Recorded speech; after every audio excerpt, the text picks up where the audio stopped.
Good evening, night owls, and welcome to Whisper Crowley. Tonight, I will guide you into a world of darkness, hoping to help you relax and unwind. Perhaps some of you will even drift into a haunting yet soothing sleep. Before we begin, let me know where you're listening from and what time it is for you. And now we begin. How do you explain the impossible? That question rattled around my mind as I stepped off the train, the cold wind of the evening biting at my skin. It was a question I never thought I'd need to ask, especially not when I was so close to uncovering the truth behind Marissa Hale's death. The renowned actress, the woman everyone adored, found dead in her apartment just a week ago. The circumstances, a mystery, a suicide. They said so, but the scene didn't fit. I knew it didn't. My name is Kyle Foster, a journalist with a knack for digging up things people would rather stay buried. I had covered dozens of cases, but this one, Marissa's case, felt different. It had a strange pull, like a dark thread leading deeper into an abyss I couldn't resist following. I'd spent the past few days combing through the evidence, interviewing people who had known her, digging into her past. The stories were all the same, a talented, charming actress with a hidden side. But the whispers, the rumors, those were what intrigued me. People spoke of strange things, cryptic comments that didn't add up. She'd been acting differently, they said. More withdrawn, more distant. Some even claimed to have seen shadows moving in the corners of her home, heard strange sounds at night. I didn't believe it, not at first. But as I walked through the quiet streets of the neighborhood she had lived in, something began to gnaw at me. The air was heavy, like it was holding a secret, pressing in from all sides. The apartment complex she had lived in stood at the end of a narrow, almost forgotten street. A row of buildings, their brick exteriors faded and chipped, loomed ominously under the dimming sky. The kind of place you could walk by 1,000 times and never notice. I stepped into the lobby, the smell of stale air and something metallic clinging to the walls. The building felt as old as the city itself, and yet there was something wrong about it. A quiet hum in the background that I couldn't quite place, like a low-frequency noise vibrating beneath the floor. I approached the elevator, my footsteps echoing in the stillness, and hit the button for the 5th floor. The elevator was old, its movements jerky, as if it resented the weight of time. As the doors closed, I caught a glimpse of the reflection in the steel, my face pale and drawn. I looked tired, even more so than I felt. The elevator came to a slow stop, and the doors opened. The hallway before me was dimly lit, the flickering bulbs casting long, distorted shadows on the walls. Each door looked the same, old, worn, and heavy, but there was one that caught my attention. Apartment 503. It was the door to Marissa's apartment. I stood in front of it for a moment, listening. Nothing. No sounds from within, no signs of life. It was as though the apartment had been abandoned long before her death. But as I reached for the door handle, I felt it, an unmistakable chill, a coldness that seemed to seep out from the cracks in the walls. I froze, my hand hovering just above the brass handle, but something wasn't right. I turned around. There down the hall, in the shadows just out of reach of the light, I saw a figure standing still. My heart skipped a beat. It was a woman, her silhouette outlined by the dim glow of the flickering light, but her features were hidden in the shadows. I could feel her eyes on me, though she didn't move. I stepped back, instinctively reaching for the phone in my pocket. But when I pulled it out and looked up again, she was gone. I blinked, unsure of what I had seen. A trick of the light. A reflection from the flickering bulbs. I wasn't sure, but the coldness in the air remained, wrapping around me like a tight embrace. Shaking it off, I took a deep breath and pushed open the door to Marissa's apartment. The moment the door creaked open, I was hit by the unmistakable smell of decay, something foul mixed with the sickly sweetness of overripe fruit. I stepped inside, my shoes clicking on the hardwood floor.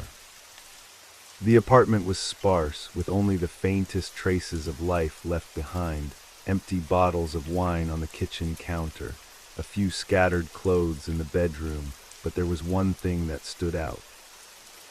The mirror. It hung on the far wall of the living room, a large, ornate thing, its frame tarnished with age. The glass was cracked, a jagged line running from one corner to the other, but it wasn't the damage that caught my attention. It was the reflection. In the mirror, there was a figure standing just behind me. I whipped around, but there was nothing. Just the empty room, silent and still. I turned back to the mirror. The figure was gone. My heart raced as I moved closer to the mirror, my breath fogging up the cracked surface. Something about it didn't sit right, something about the reflection. It was as if the room itself had shifted. The furniture, the walls, they didn't match the reflection. A chill ran down my spine. I wasn't alone here, but I had to be. I was sure I was the only one in the apartment, yet the mirror told a different story. I stepped back, my mind racing. What was happening here? Suddenly I heard it. A faint sound, whispers coming from the hallway. They were soft at first, almost imperceptible, but then they grew louder. I turned toward the door, my pulse pounding in my ears. I wasn't alone after all. And whatever was in this building, it wasn't going to let me leave without getting to the truth. I stood frozen, my body stiff, my mind racing. The whispers from the hallway grew louder, no longer just vague sounds in the distance, but clear, distinct voices. They weren't just words, they felt like commands, like something or someone was trying to reach me. I turned away from the mirror, the reflection still lingering in my mind. What had I just seen? Or perhaps, more accurately, what had I seen? The apartment was silent now, save for those whispers creeping into my consciousness, clouding my thoughts. The air felt heavier than before, as if it had grown thick with something unseen. Stay focused, Kyle, I muttered to myself, though it did little to steady my nerves. I took a step toward the door, each footstep echoing like a drumbeat in the oppressive silence. The hallway outside was dark, stretching out like an endless void. I wasn't sure what I expected, but I had to know.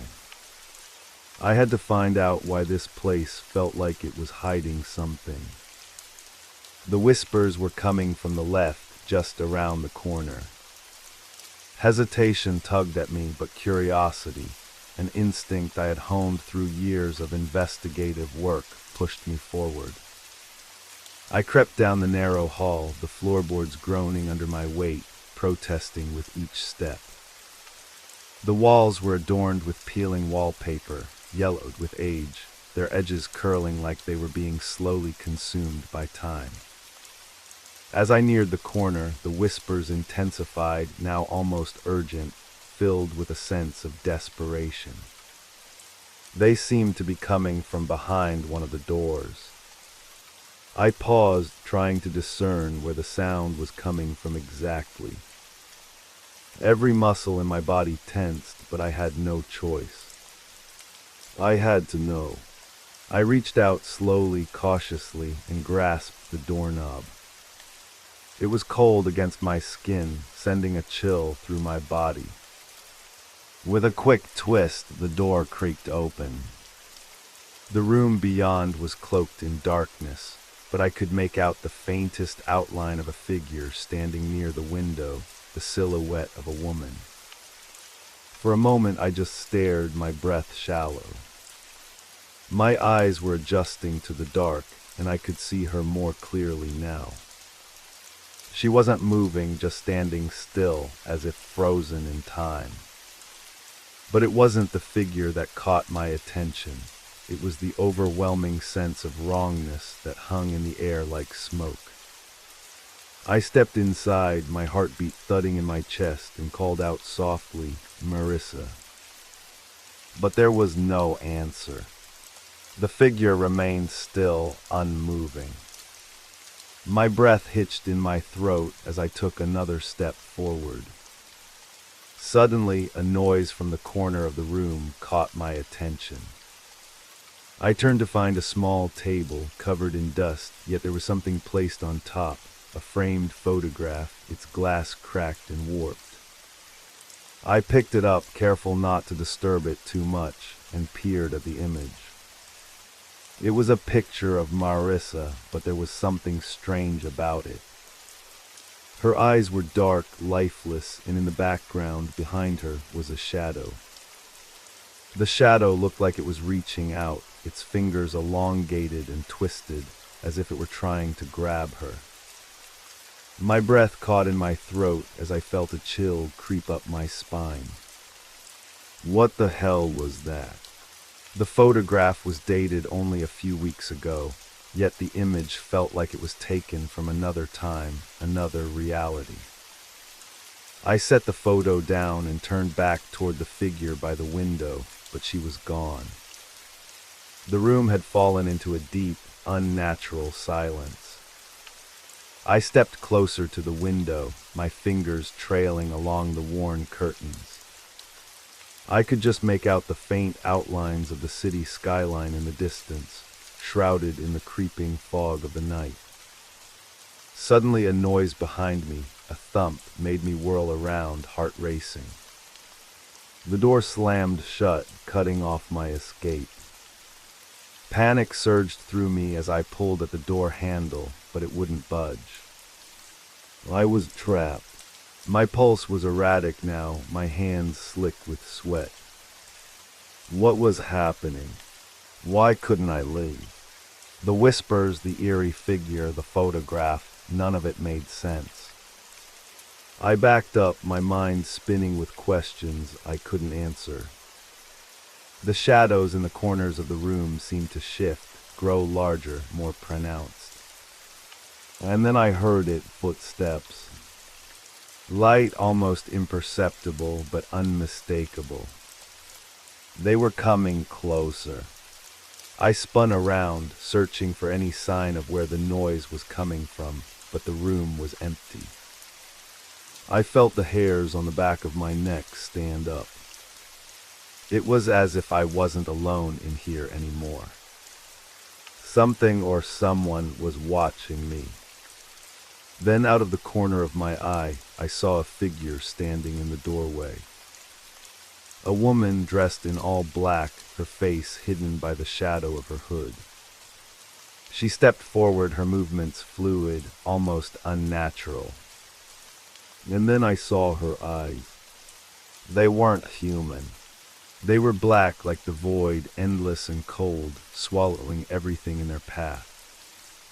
I couldn't move. I couldn't breathe. "You shouldn't have come," she said, her voice a soft, melodic whisper that sent a chill through me. Before I could react, the lights flickered. Once, twice, and when they came back on, the figure was gone.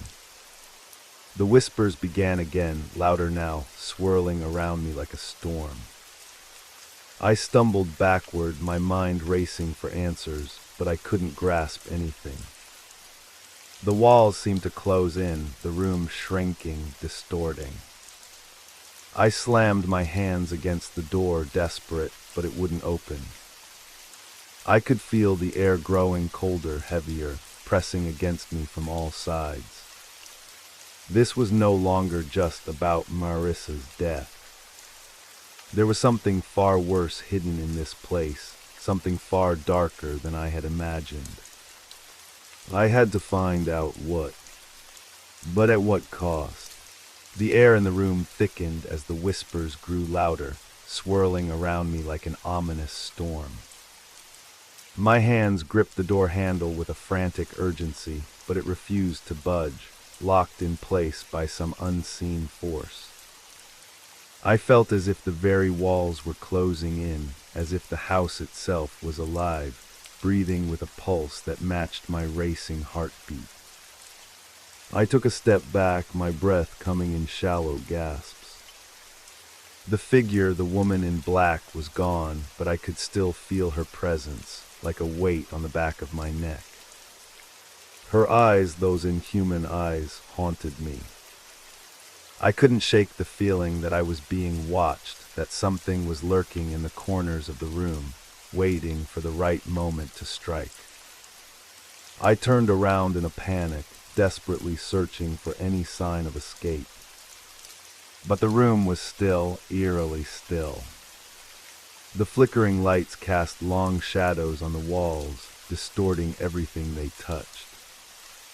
I was trapped. For a moment I stood frozen, my mind struggling to make sense of what had just happened. I'd come here to investigate Marissa's death, but now I realized I was in over my head.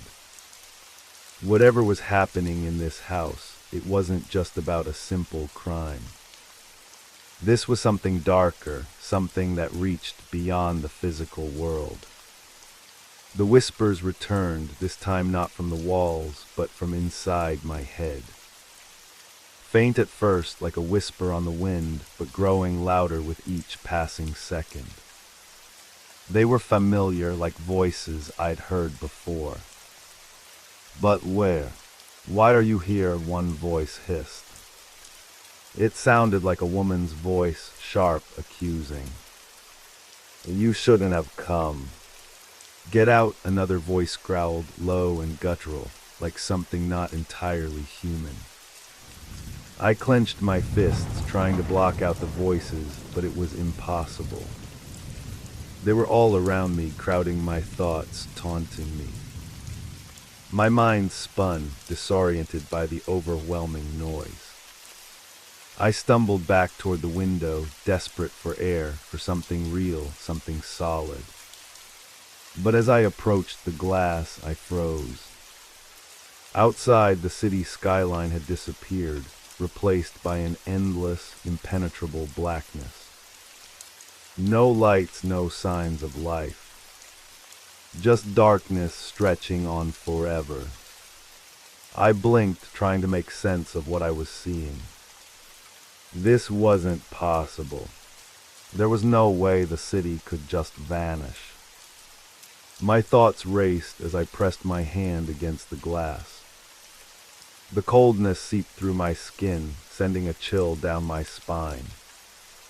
I could feel the pressure building in my chest, the suffocating weight of the darkness pressing against me.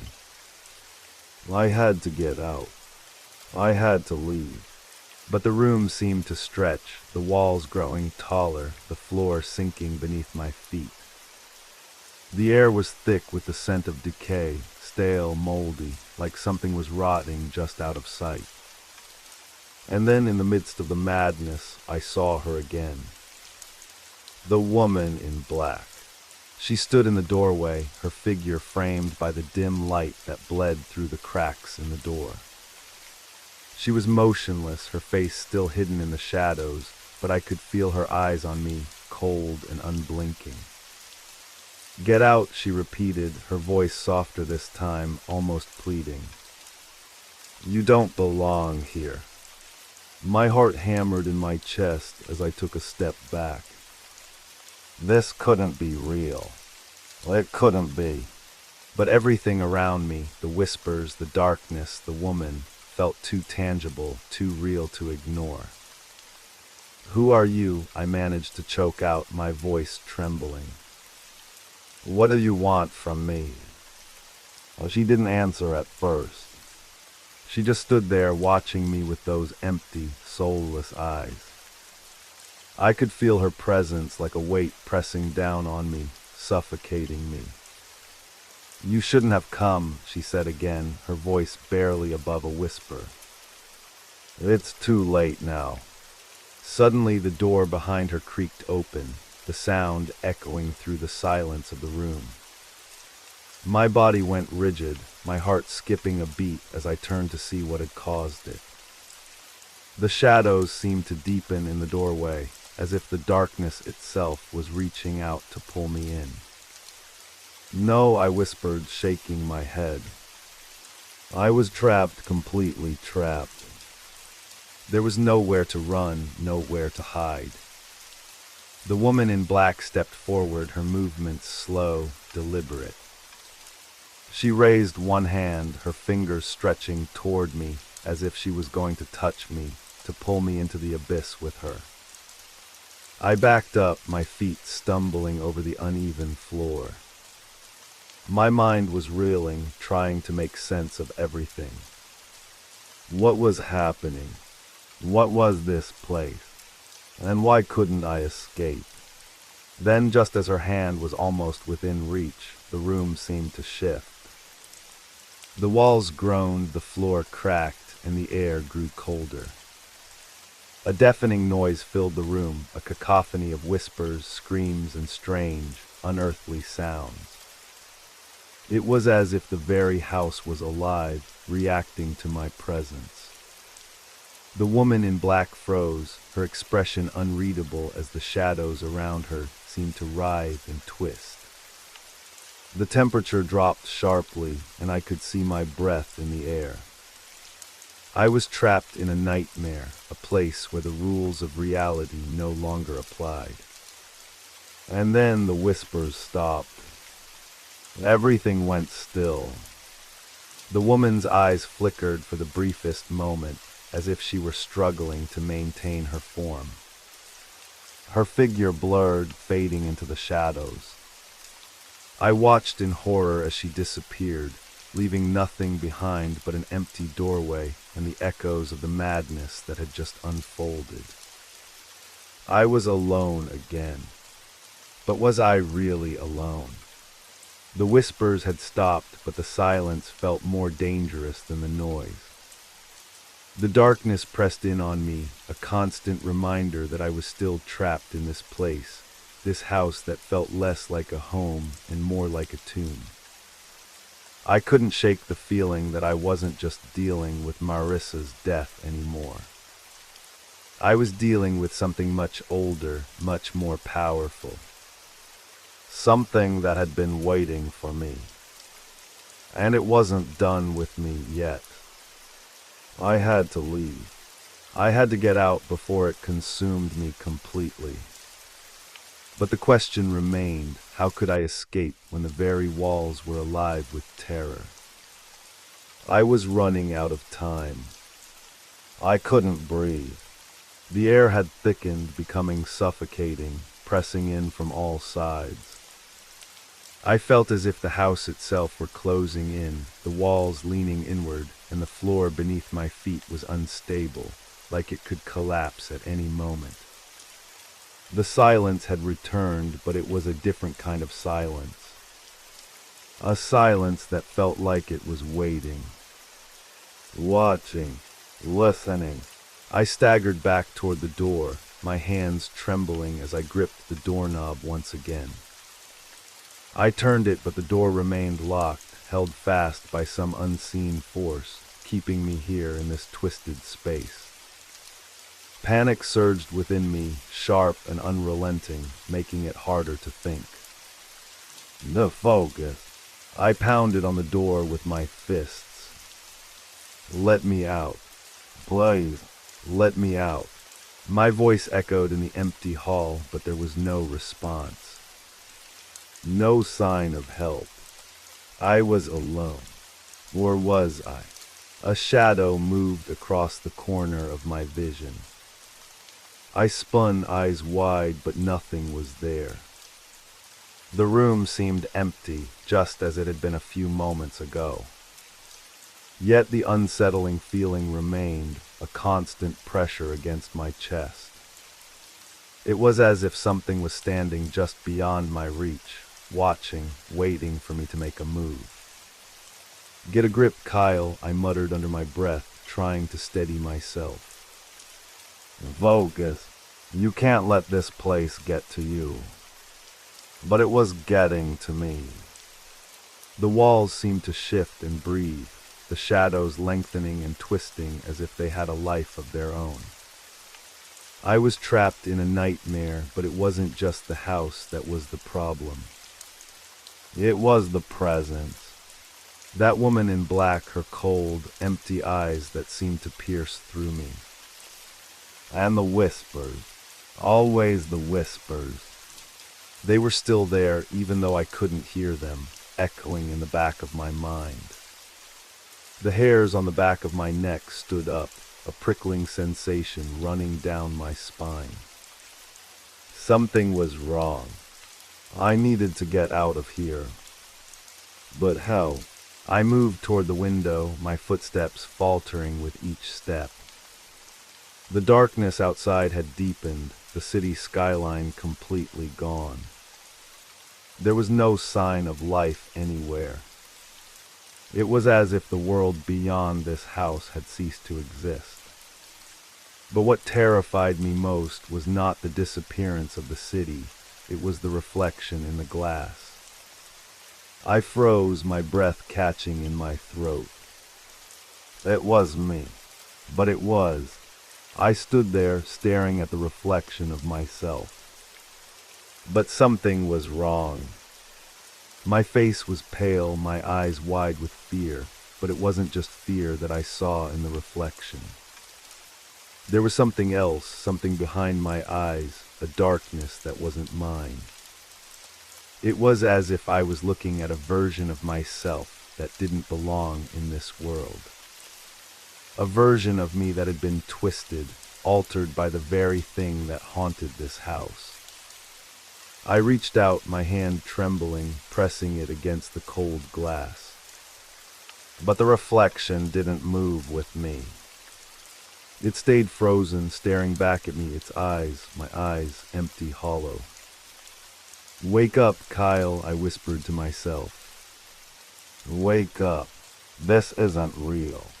But the longer I stared, the harder it became to convince myself. The reflection seemed to shift, just slightly, like it was trying to reach out to me. And that was when I noticed it. Behind me, standing in the doorway, was the woman in black. She was watching me, her face still hidden in shadow, but I could feel her gaze like a weight pressing down on my chest. Her presence suffocated the air, making it hard to think, to breathe. I wanted to turn around to face her, but my body refused to move. I was rooted to the spot, unable to tear my eyes away from the reflection. "Why are you doing this?" I finally managed to croak, my voice barely a whisper. "What do you want from me?" She didn't speak at first, but the whispers returned, filling the room with their maddening voices. They were no longer just in my head. They were everywhere, swirling around me like a storm, deafening and suffocating. "You shouldn't have come," she said, her voice soft and laced with something ancient, something otherworldly. "You're not meant to be here, Kyle." I took a step back, my heart pounding in my chest. I wanted to run, to escape, but I couldn't move. The air had turned thick, suffocating, and I could feel the weight of something pressing in from all sides. The walls, the shadows, the very floor beneath me, everything was closing in. The house was alive, and it was not letting me go. "Get out," I screamed, my voice raw with terror. "Let me go." But she didn't move. Her gaze never left me, her eyes, those black, empty eyes, piercing into my soul, pulling me deeper into whatever dark force had a hold of this place. The whispers grew louder, more frantic, until they felt like they were inside my head, a constant barrage of sound that blurred my thoughts. Suddenly, the room around me seemed to shift. The shadows stretched and morphed, becoming something far worse than mere darkness. They took form, twisting into grotesque shapes, elongated arms, contorted faces, all pressing in on me. I could hear the sounds of their movements, the scraping of claws against the floor, the soft, sickening slither of something unnatural. The woman in black stepped forward, her hand outstretched toward me. I tried to back away, but my legs were frozen, rooted to the spot. My mind screamed for me to run, to escape, but my body betrayed me, unable to do anything but stare at her. "You can't leave," she whispered, her voice so soft, so quiet, that it was almost drowned out by the deafening roar of the whispers. "You're already part of this place. You've always been." Her hand reached out, and this time I couldn't stop it. Her cold fingers brushed against my skin, sending a shock of ice through my body. The moment she touched me, everything went black, and I fell into nothingness. I could feel the ground beneath me, but it wasn't solid. It was like I was falling through air, through space, through time itself. The darkness surrounded me, swallowing me whole, and the whispers, they didn't stop. They never stopped. I was lost, and in that moment I realized the truth. I had never been meant to leave. I woke up in darkness. The air was thick with an unnatural chill, heavy with the scent of mildew and something far worse, something I couldn't quite place. My head pounded, my eyes struggling to adjust, but nothing in my vision made sense. Everything was pitch black except for a faint, dim glow far off in the distance. I felt the ground beneath me, but it wasn't the same. It was cold, rough, like stone, but it wasn't stone. It felt wrong. I took a deep breath, trying to steady myself, but the air was stagnant, stale. It tasted like dust in the back of my throat. I felt dizzy, disoriented, unable to gather my thoughts. Where was I? What had happened? My mind raced, trying to piece together the fragments of what I remembered. The woman in black, the whispers, the way the house had closed in on me. The reflection was not mine, and her touch. Her cold, icy fingers. And then nothing. The air was so silent that it felt like the world itself had stopped.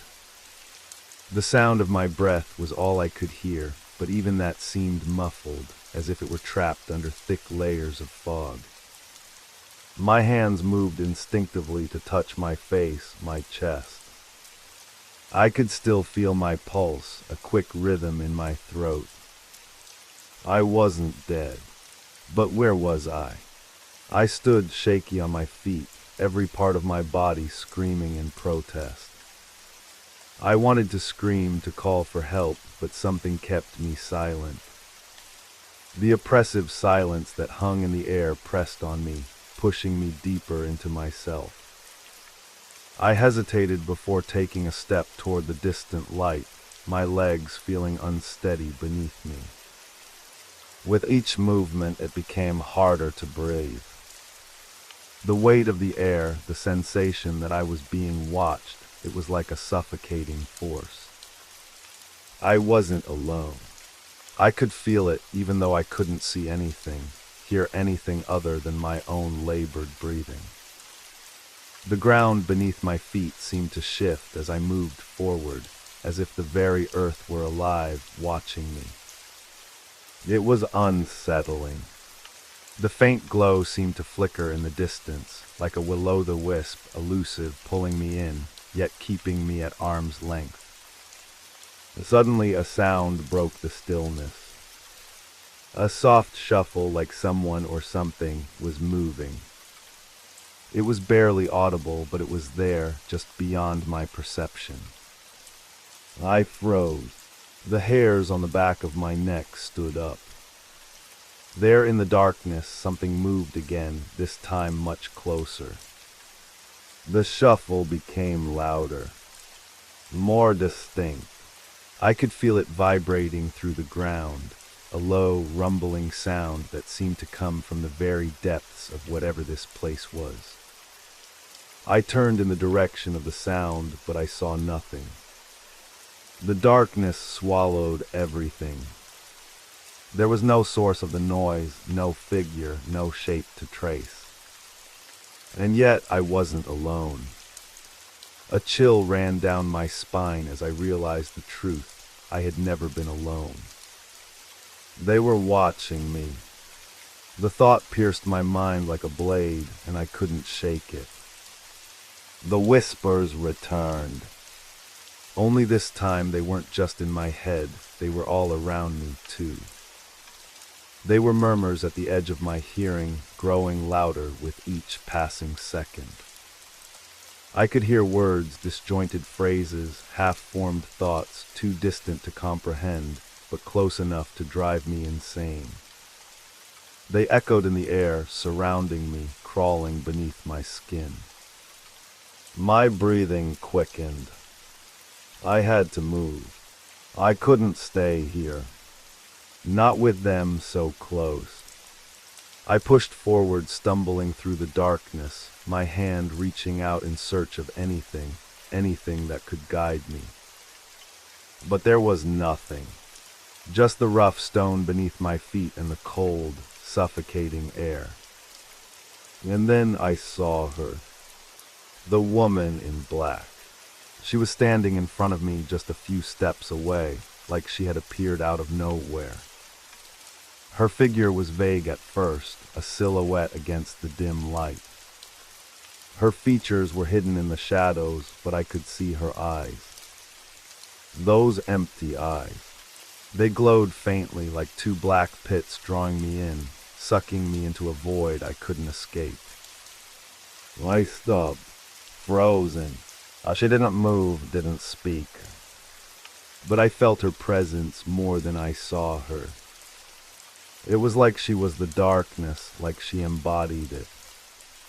Her gaze bore into me, unblinking, and for a moment I thought I saw something more in those eyes. Not just emptiness, but something else. Something ancient. Something horrible. I tried to speak, but the words wouldn't come. My mouth was dry, my throat tight. The whispers grew louder. It felt like they were inside my head, ripping apart my sanity. Why, I managed to croak, my voice raw with fear. What do you want from me? She didn't respond, but her presence, it shifted. The darkness seemed to pulse around her, like the very air was bending to her will. I took a step back, then another. My pulse raced as I turned, desperate to escape, to find some way out of this nightmare. But as I did, the world around me began to change. The walls, if that's what they were, began to distort. The stone seemed to twist and warp, stretching and expanding, growing like a living thing. I stumbled, my legs threatening to give way beneath me, but I kept moving, blindly, hoping to find something, anything, that could break this endless cycle. The light in the distance flickered once more, and for the briefest moment I saw something else. Something worse. Something alive. It was no longer just a faint glow. It was a blinding flash, searing my vision, and in its light I saw a figure. A figure that should not have been there. It was a man. His face was contorted, twisted in agony, his body mangled as if it had been torn apart. His eyes, his horrible eyes, were wide open, bloodshot, as if he had seen something that had broken his soul. His mouth was open, but no sound came out. And then, just as quickly as it had appeared, the figure vanished.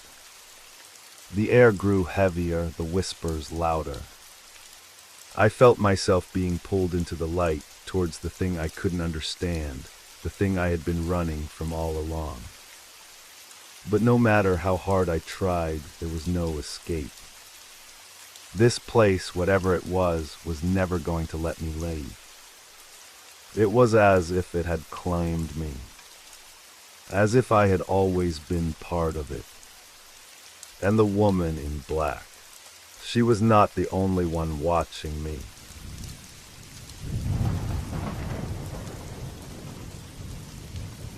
I hope you enjoyed the first story. If you did, don't forget to leave a like, but if I didn't do my job well, feel free to give it a thumbs down. Either way, drop a comment and let us know where you're listening from and what time it is for you. Now, let's continue.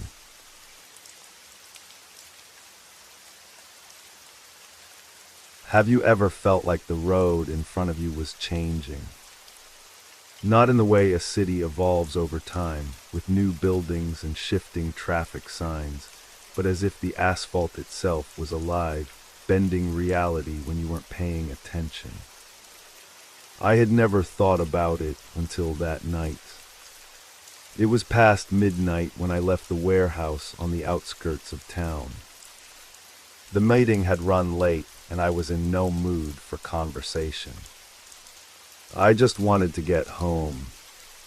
The rain had stopped hours ago, but the roads were still slick, glistening under the glow of streetlights.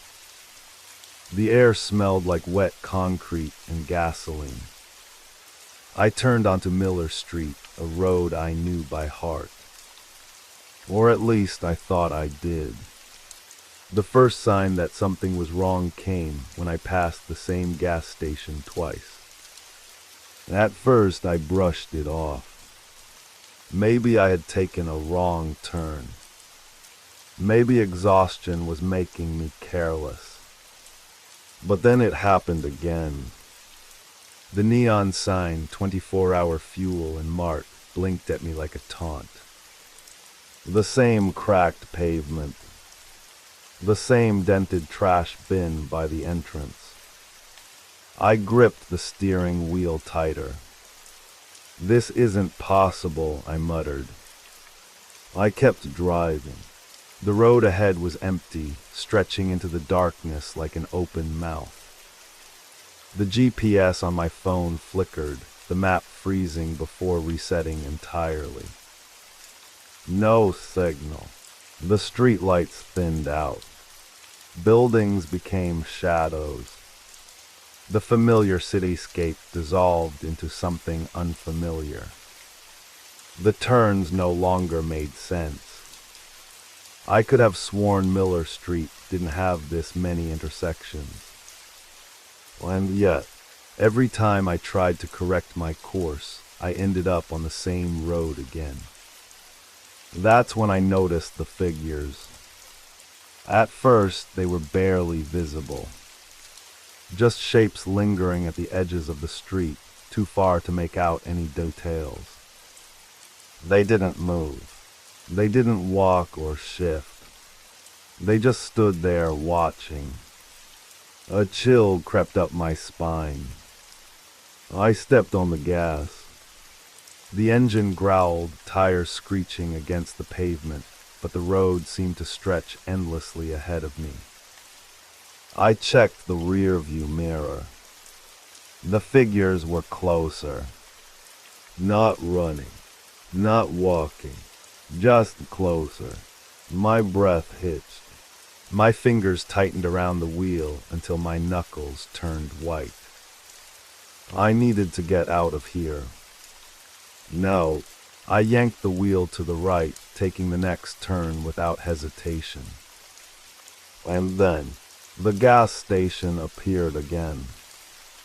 The neon sign flickered.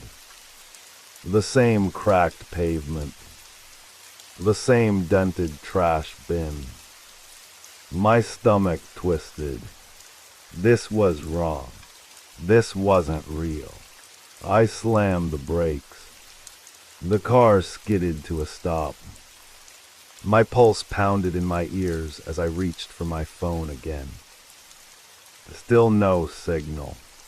The rain started again, light at first, then heavier, tapping against the windshield like impatient fingers. I swallowed hard, my eyes darting to the side mirror. The figures were gone, but something told me they weren't far. I wasn't alone on this road, and I had no idea how to leave it. The rain pounded harder. Each drop smacked against the windshield like tiny fists, distorting the view ahead. I flicked on the wipers, but they only smeared the water, turning the world outside into a shifting blur of neon and shadow. The gas station still stood in front of me, mocking me. I gritted my teeth, forcing myself to think rationally. This had to be exhaustion. Maybe I'd been too caught up in my own thoughts, looping through the same streets without realizing it. Maybe the GPS wasn't broken, I just wasn't paying attention. But deep down, I knew that was a lie. I reached for my phone again. No signal. The battery indicator had dropped by nearly 20% in minutes. That wasn't normal. A bad feeling settled in my gut. I glanced in the rear-view mirror. The road behind me stretched into darkness, empty. No figures, no headlights, just an abyss of wet asphalt disappearing into nothing. My fingers twitched on the steering wheel. I had two choices, sit here like an idiot or keep moving. I chose the latter. With a deep breath, I shifted into drive and hit the gas. The tires spun for half a second before gripping the slick road, and the car lurched forward. I kept my eyes locked ahead, refusing to glance at the gas station as I sped past it. This time I took the next turn slower. More controlled. The road curved sharply, lighting into a stretch of suburban houses. I exhaled, tension draining from my shoulders. These houses were familiar. I knew this place. Finally, I was back on track. I let out a short, humorless chuckle.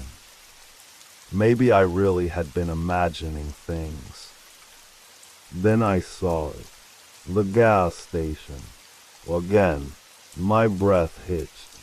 My hands went cold. I slammed on the brakes, my heart pounding in my chest like a war drum. The neon sign flickered, casting a sickly red glow on the wet pavement. This is impossible. I sat there, gripping the wheel so tightly my fingers ached. I needed to do something. Anything. I couldn't just keep driving in circles, hoping the road would fix itself. I glanced at the houses around me. Only now they didn't look so familiar. The windows were dark. The streetlights buzzed weakly, barely illuminating the cracked sidewalks. No cars, no people, just rows of lifeless homes stretching into the distance like a graveyard. A single street sign stood at the corner. The words were warped with water damage, but I could still make them out. Miller Street. I felt my stomach drop. No, I had turned off Miller Street. I had seen other houses, other roads. I had a tap, soft, barely audible over the rain. A tap against my window. I froze. The sound came again. A slow, deliberate knock. I turned my head, and for the first time that night, I wished I hadn't. A figure stood inches from my driver's side window.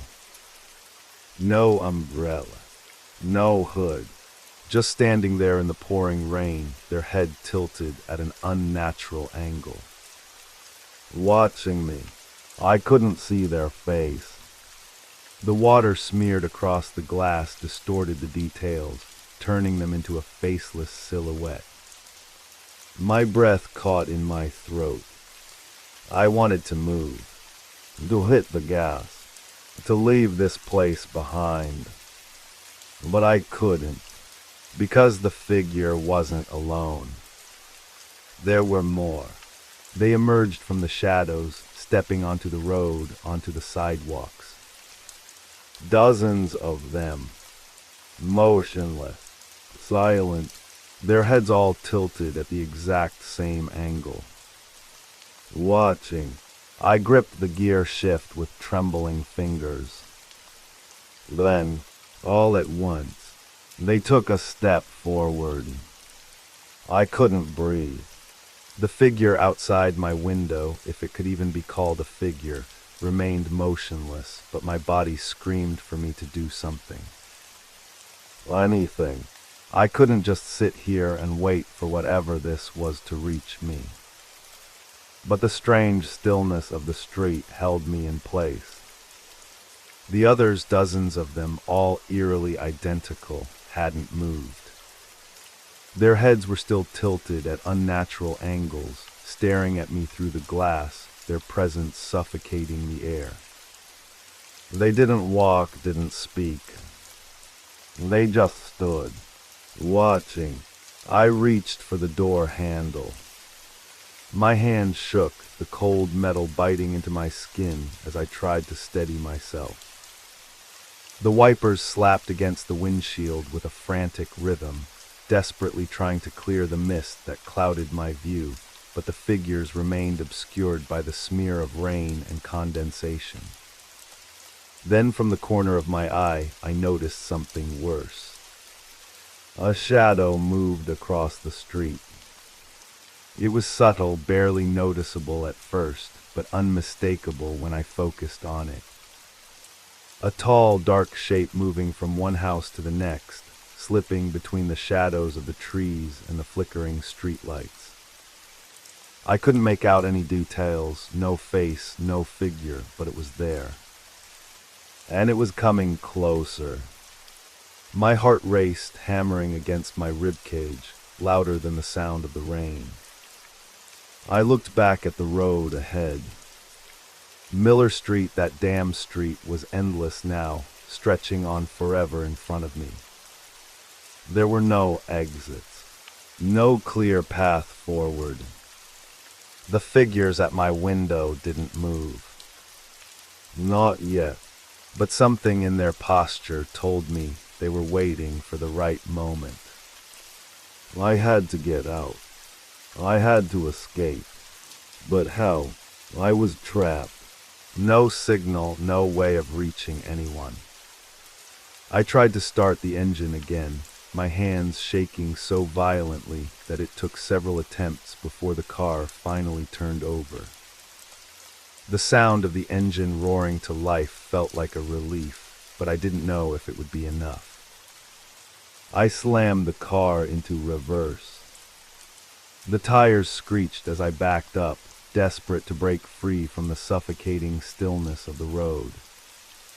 I could still see the shapes in my peripheral vision, their heads now shifting in unison. They were following. I threw the car into drive and jerked the wheel, speeding down Miller Street once again, my eyes flicking from the rearview mirror to the road ahead. The houses on either side blurred into a streak of indistinguishable gray, and the figures seemed to fade into the shadows. But they were still there, everywhere. I passed the same street sign for the third time. Miller Street. How could I still be on this damn road? The pavement, slick with rain, seemed to shift beneath me. The world itself felt unstable, as if reality was fraying at the edges. I could barely see through the windshield, but in the distance, just ahead, I noticed something I hadn't seen before. A light. It glowed faintly from behind a row of trees. I couldn't tell whether it was a street light or something else, but it was there. It felt like a beacon. I had to reach it. The headlights flickered, casting long shadows across the empty streets. I slammed the accelerator down. The tires burned rubber against the slick asphalt, pushing the car faster toward that light. I couldn't stop now. I wouldn't stop. As I neared the light, the world around me seemed to darken even more. The buildings, the trees, the street, all of it blurred into one endless expanse of nothing. The light, it flickered, once, twice, and then the road vanished. The ground beneath my tires disappeared entirely, leaving me suspended in the air for one long, terrifying moment. I slammed the brakes. The car jolted, the world tilting violently, but there was nothing to stop me. I was falling. The headlights caught nothing but emptiness. No road, no ground. The figures, the street, the light, everything was gone. And then nothing but darkness. I woke up to the sound of my own breath, sharp and uneven. For a moment, I wasn't sure where I was. The world around me was dark, but this darkness wasn't the heavy, oppressive void of before. No, this darkness felt different. It was familiar. I blinked rapidly, my eyes trying to adjust, but nothing changed. The air smelled of wet earth, and the faintest hint of something metallic lingered at the back of my throat. I couldn't remember how I had gotten here. The last thing I remembered was the car, the falling. The feeling of weightlessness before the world collapsed beneath me. But now I was somewhere else. I reached out, my fingers grazing against something solid. Metal. Cold. I yanked my hand back, startled. It was a fence. A tall, rusted chain-link fence stretching endlessly into the dark. I could hear something. Not the wind, not the rain, something else. Footstep. Slow. Purposeful. I froze. My heart skipped a beat as the footsteps grew closer, the sound of them mixing with the relentless beating of my own pulse in my ears. Who was out there? I strained my ears, listening for any other clues. My breath caught when I realized I could hear something else, something faint yet unmistakable. Whispers, low, unintelligible voices rising from the shadows. I didn't know where the voices were coming from, but they felt closer now, almost as though they were circling me. Watching. I instinctively took a step back, the gravel beneath my feet crunching in the silence. But the footsteps, their rhythm never faltered. They continued deliberate. Was I being followed? I backed up again, my fingers brushing against the cold, sharp edges of the fence. The whispers grew louder, and I felt a cold shiver snake down my spine. I wanted to scream, to shout, but my throat was dry, numb. Then I heard it. A low creak. The fence. It was moving. Not by wind, not by some external force, but it was as if something was bending it, pulling it. The sound was metallic, jarring, like the bones of the earth themselves were twisting under pressure. A figure appeared in the distance, shrouded in the darkness. I couldn't see its face, but I could feel its presence. The same eerie stillness as before. The same oppressive weight. This wasn't a person. Not entirely. It was. No. I turned away and sprinted, the sharp sound of my boots slamming against the gravel echoing through the air. The fence stretched on forever, but I had no choice. The figure behind me moved with a terrifying fluidity, its steps following the exact rhythm of my own. Every time I thought I outpaced it, every time I thought I made a turn, it was there. I couldn't outrun it.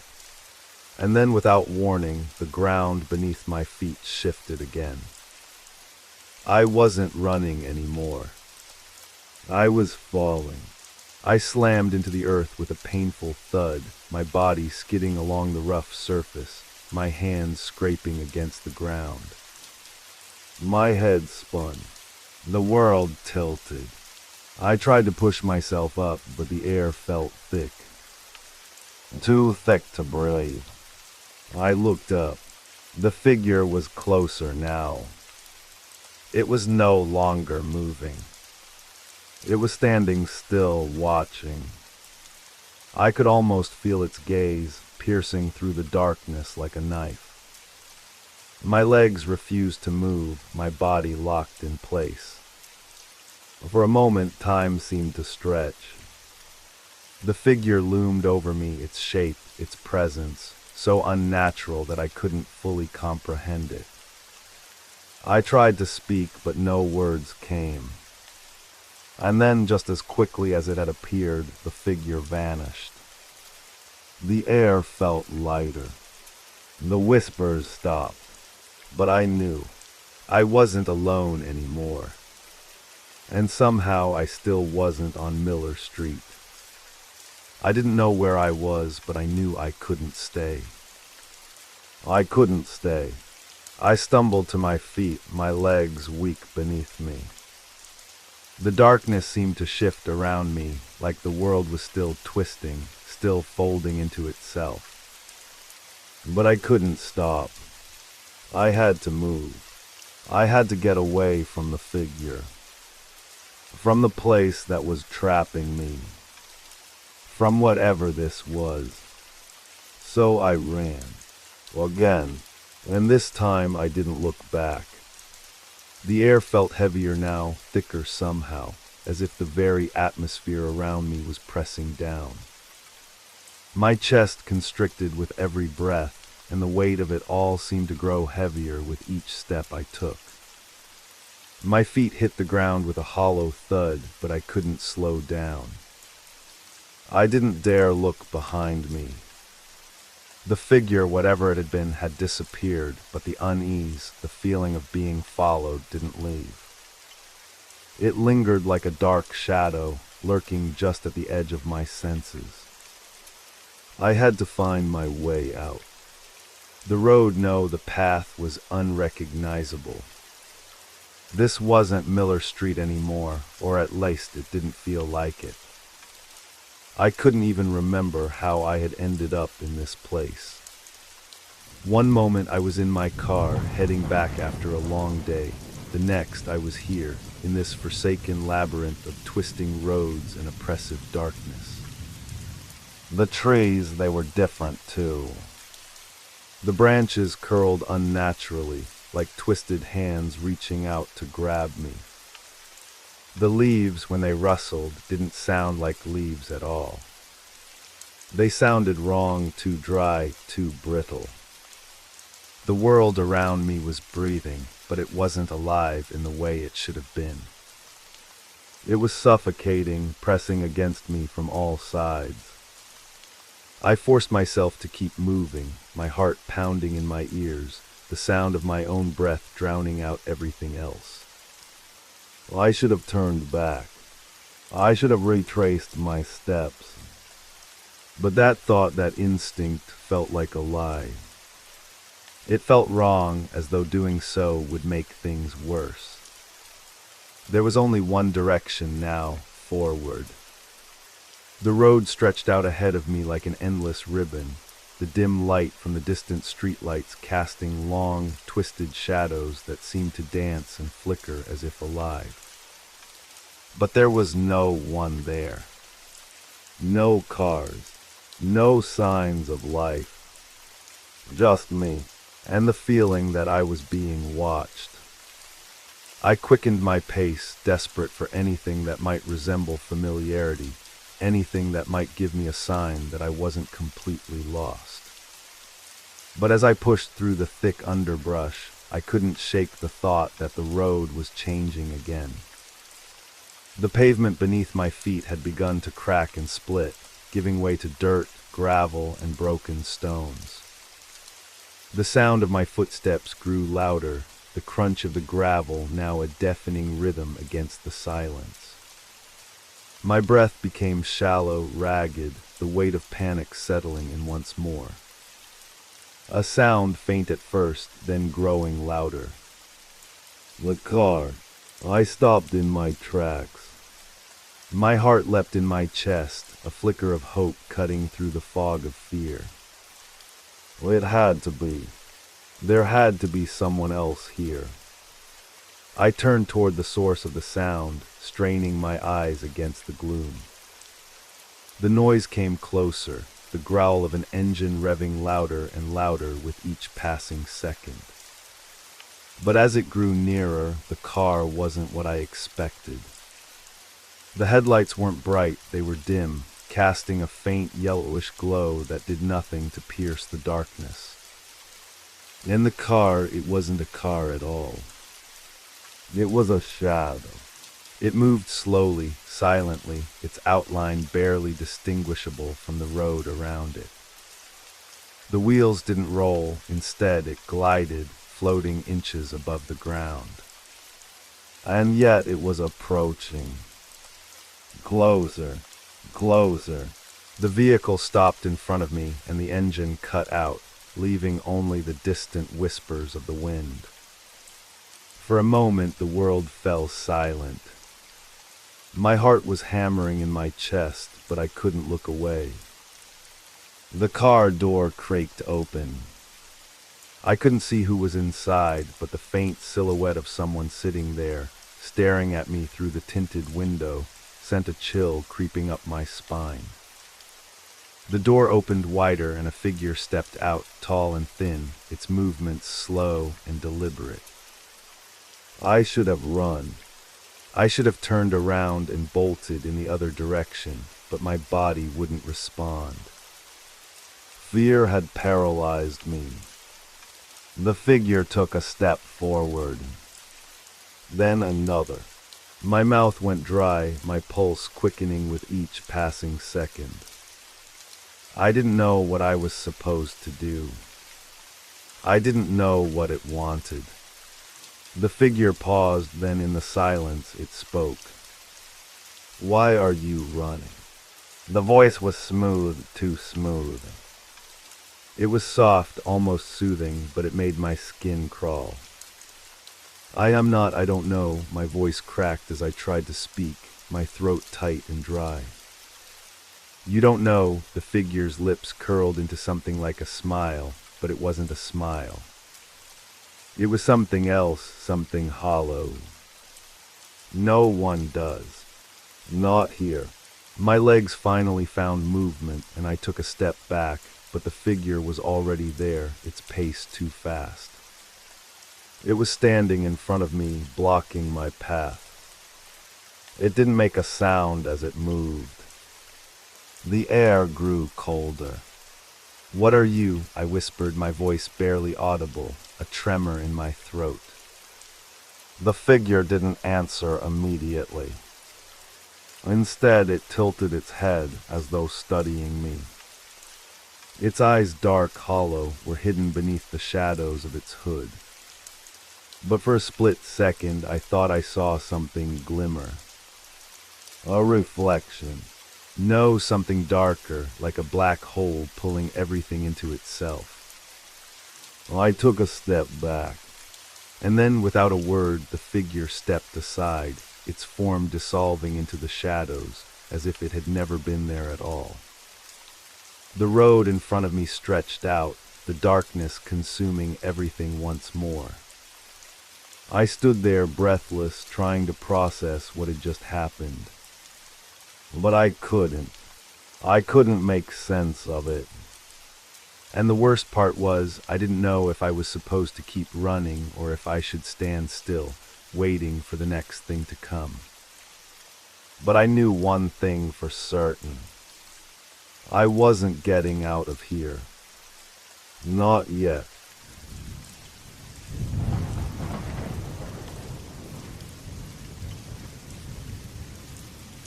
You made it to the end of the stories. That means it's the perfect time to subscribe so you don't miss future episodes.